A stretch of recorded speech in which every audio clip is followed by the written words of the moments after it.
भाग 28।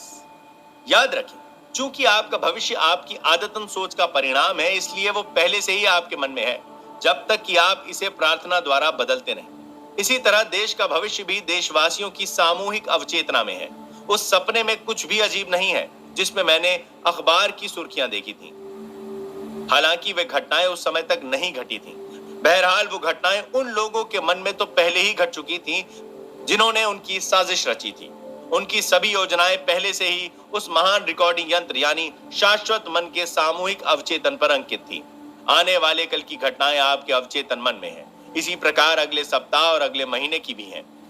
उन्हें बहुत अंतर्दृष्ट या पराभौतिक व्यक्ति द्वारा ग्रहण किया जा सकता है।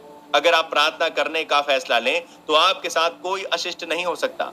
कोई भी चीज पहले से तय नहीं है। आपका मानसिक दृष्टिकोण, जिस तरह से आप सोचते हैं, महसूस करते हैं और विश्वास करते हैं, उसे आपका भाग्य निर्धारित करता है।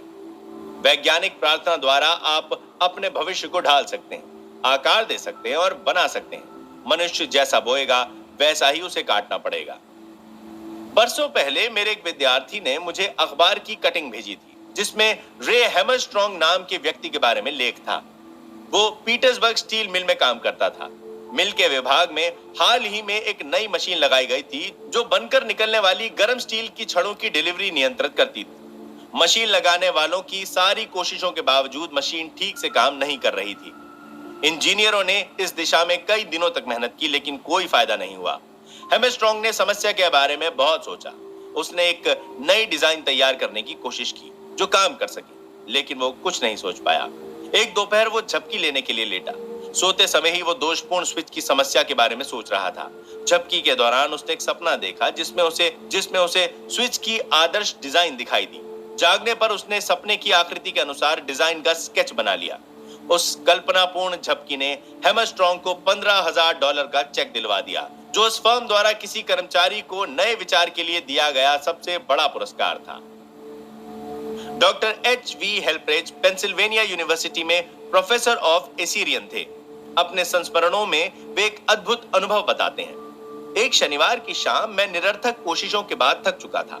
मैं गोमेद रत्न के 2 छोटे टुकड़ों का रहस्य नहीं सुलझा पा रहा था। उन्हें देखकर लगता था कि वे किसी बेबीलोन वासी की उंगली की अंगूठी के होंगे। आधी रात के करीब मैं सोने चला गया और मुझे एक अद्भुत सपना दिखा। निपुर नामक जगह का एक लंबा व छरहरा पुजारी, जिसकी उम्र लगभग 40 वर्ष होगी, मुझे मंदिर के कोष कक्ष तक ले गया।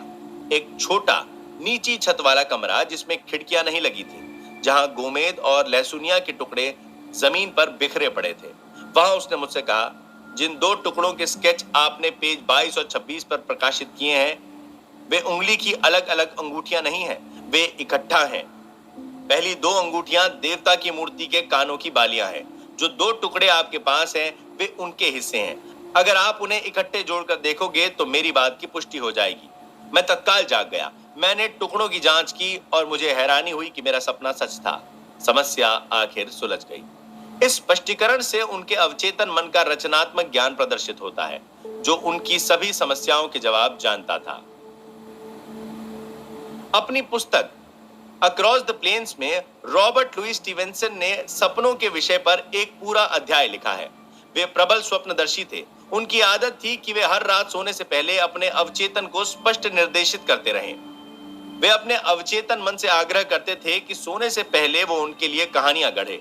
उदाहरण के लिए, जब उनके बैंक खाते में पैसे कम हो जाते तो वे अपने अवचेतन मन को कुछ इस तरह का आदेश देते थे, मुझे एक बेहतरीन रोमांचक उपन्यास दो जो बिकाऊ और लाभदायक हो। उनका अवचेतन बहुत अच्छी तरह से प्रतिक्रिया करता था। स्टीवेंसन लिखते हैं, ये छोटे बौने यानी उनके अवचेतन मन की बुद्धि और शक्तियां मुझे टुकड़े टुकड़े में किसी धारावाहिक की तरह कहानी बता सकते हैं, और उनका लक्ष्य क्या है ये मुझे यानी रचयिता को ही पता नहीं होता है। जागृत अवस्था में मैं जो काम करता हूँ, जिसके बारे में मैं चेतन रूप से जागरूक रहता हूँ, वह भी आवश्यक रूप से मेरा नहीं है, क्योंकि इसमें भी बौनों का हाथ साफ नजर आता है। अगर आप अनिद्रा के शिकार हैं तो नीचे दी गई प्रार्थना को बहुत उपयोगी पाएंगे। इसे सोने से पहले धीरे धीरे शांति से और प्यार से दोहराएं। मेरे पैरों के अंगूठे शिथिल हैं, मेरे टखने शिथिल हैं, मेरे पेट की मांसपेशियां शिथिल हैं, मेरा हृदय और फेफड़े शिथिल हैं, मेरे हाथ शिथिल हैं, मेरी गर्दन शिथिल है, मेरा मस्तिष्क शिथिल है, मेरा चेहरा शिथिल है, मेरी आंखें शिथिल हैं, मेरा पूरा मन और शरीर शिथिल है।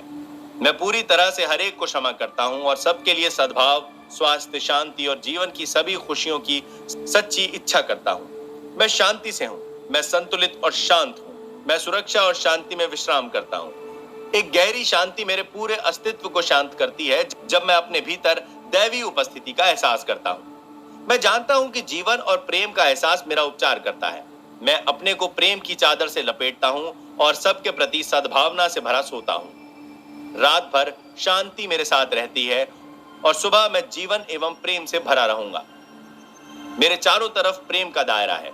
मुझे किसी बुराई का डर नहीं होगा क्योंकि आप मेरे साथ हैं। मैं शांति से सोऊंगा, खुशी से जागूंगा और उनमें मैं जीऊंगा, चलूंगा और उनमें मेरा अस्तित्व होगा। अगर आप चिंतित हैं कि आप समय पर नहीं उठ पाएंगे, तो सोने से पहले अपने अवचेतन मन को वो सही समय बता दें जब आप उठना चाहते हैं। यह आपको उठा देगा। इसे किसी घड़ी की जरूरत नहीं है। सभी समस्याओं के लिए ऐसा ही करें। आपके अवचेतन मन के लिए कोई भी काम मुश्किल नहीं है। आपका अवचेतन मन कभी नहीं सोता, यह हमेशा काम करता रहता है। यह सभी महत्वपूर्ण कार्य प्रणालियों को नियंत्रित करता है। खुद को और बाकी सबको माफ कर दें। सोने से पहले और जागने के ठीक बाद उपचार ज्यादा तेजी से होगा। सोते समय आपको मार्गदर्शन दिया जाता है जो कई बार सपने में मिलता है। उपचारक प्रवाह भी मुक्त होता है जिससे आप सुबह स्फूर्ति तथा ताजगी महसूस करते हैं। जब आप दिन भर की चिंताओं और संघर्ष के कारण कष्ट में हो तो अपने दिमाग को शांत कर लें और अपने अवचेतन मन में वास करने वाली बुद्धिमत्ता तथा ज्ञान के बारे में सोचें जो आपको जवाब देने के लिए तैयार है। इससे आपको शांति, शक्ति और आत्मविश्वास मिलेगा। नींद मानसिक शांति और शारीरिक स्वास्थ्य के लिए अनिवार्य है। नींद की कमी से चिड़चिड़ापन, तनाव और मानसिक विकृतियां हो सकती हैं। आपको 8 घंटे की नींद की जरूरत है। चिकित्सा शोधकर्ताओं ने बताया है कि अनिद्रा कई बार नर्वस ब्रेकडाउन से ठीक पहले आती है। नींद के दौरान आप आध्यात्मिक रूप से तरोताजा होते हैं। जीवन में खुशी और स्फूर्ति के लिए पर्याप्त नींद अनिवार्य है। आपका थका हुआ मस्तिष्क नींद के लिए इतना बेताब रहता है कि उसे पाने के लिए वो कुछ भी बलिदान देने को तैयार रहता है। कार चलाते समय सो जाने वाले लोग इस बात की गवाही दे सकते हैं। नींद की कमी के शिकार कई लोगों की याददाश्त कमजोर होती है और उनमें सही समन्वय का अभाव होता है। वे चकराए हुए, दुविधाग्रस्त और एकाग्रता रहित होते हैं। नींद सलाह लाती है। सोने से पहले दावा करें कि आपके अवचेतन मन की असीमित बुद्धिमत्ता आपको मार्गदर्शन दे रही है और निर्देशित कर रही है। फिर उस संकेत पर नजर रखें जो शायद जागने पर आपको मिलेगा। अपने अवचेतन मन पर पूरा भरोसा करें। यह जान ले कि इसकी प्रवृत्ति हमेशा जीवन की ओर है। कभी कभार आपका अवचेतन मन रात के किसी बहुत स्पष्ट सपने में आपको जवाब देता है। आपको सपने में उसी तरह से पूर्व चेतावनी मिल सकती है जैसी इस पुस्तक के लेखक को मिली थी। आपका भविष्य आपके मन में है जिसका आधार आपके आदतन विचार और विश्वास है। ये दावा करें कि असीमित ज्ञान आपका नेतृत्व कर रहा है, मार्गदर्शन दे रहा है और यह भी कि आपको अच्छा ही मिलेगा तथा आपका भविष्य अद्भुत होगा। इस पर विश्वास करें और इसे स्वीकार करें। सर्वश्रेष्ठ की उम्मीद करेंगे तो निश्चित रूप से आपको सर्वश्रेष्ठ ही मिलेगा। अगर आप कोई उपन्यास, नाटक या पुस्तक लिख रहे हैं या किसी आविष्कार पर काम कर रहे हैं तो अपने अवचेतन मन से रात में बात करें।